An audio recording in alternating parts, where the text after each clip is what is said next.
A while back, I did a video on vigilantism and how it is just exploding all over the place. And it's exploding for a couple of reasons. Number one, the intense desire of people to have significance, I said.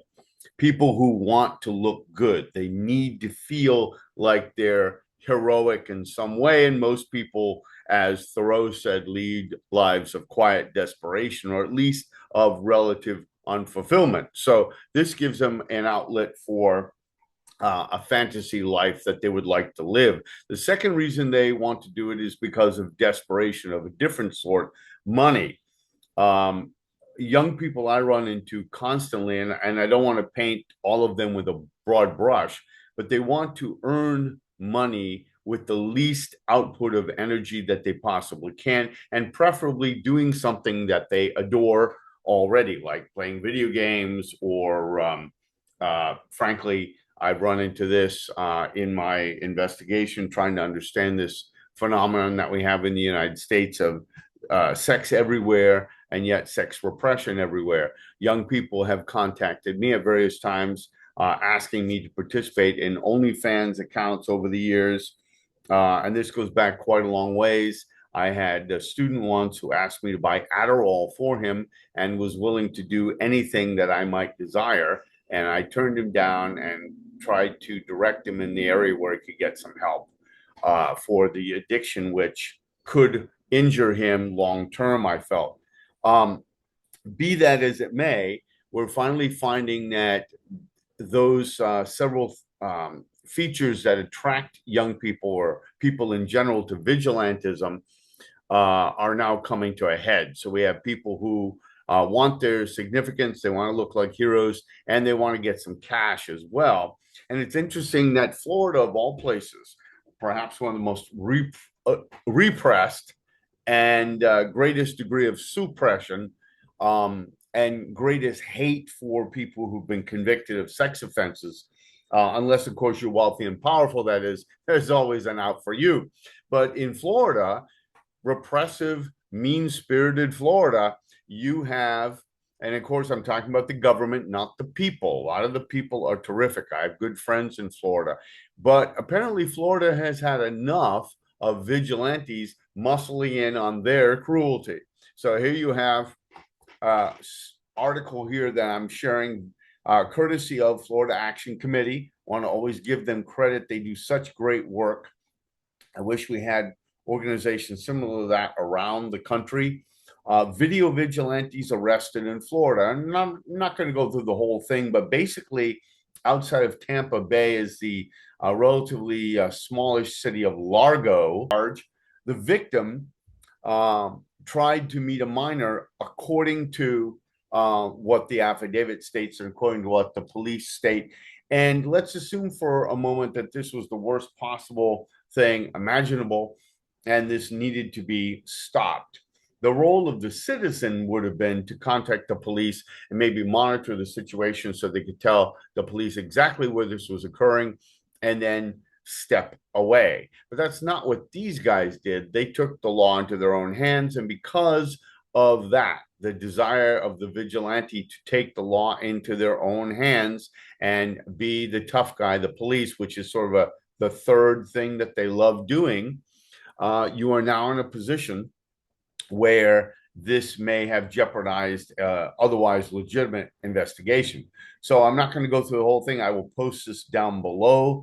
But essentially, they took a 19-year-old and they restrained him physically on a couch. They appear to have stripped him naked. I am not familiar with what a near naked chokehold is. Apparently, they started peeling off his clothes, or he peeled off some of his clothes, I guess. It says rear naked, not near naked. And I have to wonder if that's not a mistake. It should have said near. I don't know. Never heard of it before. But they repeatedly threatened him. They shaved his head. They beat him. They attacked him. And they did so to humiliate him, according to what they said in the article here. And that they intended to post his humiliation online to profit monetarily. Hence the reason why they didn't get the police involved, because they wanted to act lawlessly and at the same time get credit for what they had done when the police arrived. This just goes to take into the notion that vigilantes around the world, particularly in Commonwealth countries, which are particularly vicious, and in other countries too, where there may be, very anti-gay sentiment, what they have done is to rely, these vigilantes, on the fact that these are the dregs of humanity, so to speak, those who are committing sex offenses or convicted of committing sex offenses, and therefore we are totally justified in any attitude or behavior toward those people. I get it every day in my neighborhood. I went to the mailbox yesterday, and even though I'm very friendly with this lady's husband, she had her children playing in the yard, and she was giving me slant eye. And every time I looked over at her, she quickly looked away. I would like to comfort her and let her know that her children are not in danger. But what's much more powerful than anything I could say or not say are the lies that are told around people, and lies that gin up people's fear. And so vigilantes rely on that too, that understanding of how the public fears and loathes people. And so they felt, well, apparently they could take the law into their own hands. Of course, they will now be prosecuted. If this young man has half a brain, he will sue every one of them, even as he is going after his own slate of justice for what he may or may not have been done. Notice how they're the same elements of every lurid story of vigilantism, and ghost CC unit lovers pay attention to this. So he was lured to a particular place, lured to meet somebody. According to this article, he was expecting to meet a minor.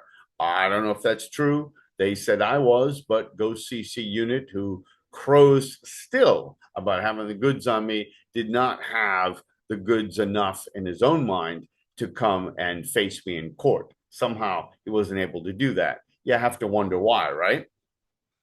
And they lured him there. They attempted to humiliate him. And just like Ghost CC Unit tried to do with me, tried to humiliate me and get me to pay him an amount of money. Now, I should have let him go further with it, but I was so insulted by what he was saying to me. Not only had he tricked me, had he pretended to be somebody he wasn't, had he lied to me, and had he tried to rough me up with one of his goons there, but he also said, do you want me to tell you how this can go away? Do you want me to tell you how this is? I didn't want to engage him in any conversation. I knew he was filming it.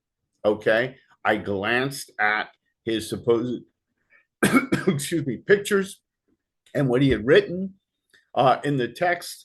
And then I was confronted with it the next day by the probation officer, which led to my arrest and subsequent release and the dismissal of the charges. So it just goes to show you that when vigilantes follow this pattern, increasingly they're getting the pushback they richly deserve.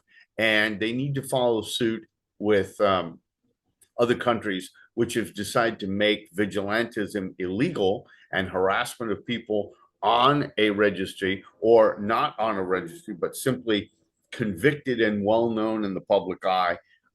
Those vigilantes of a different sort who harass and who dox, they are being held to account and arrested in other countries, and they need to start doing that sort of thing here as well. Maybe Florida will attempt to erase a little bit of its position, a little bit of its reputation, where it brings out chemical castration and murder of people, and start being on the fore of somebody who is putting a stop to this. It already has a terrible reputation with the I think his name is George Zimmerman, the Zimmerman case, who killed the young black man who was walking through an apartment complex, having come from a 7-Eleven.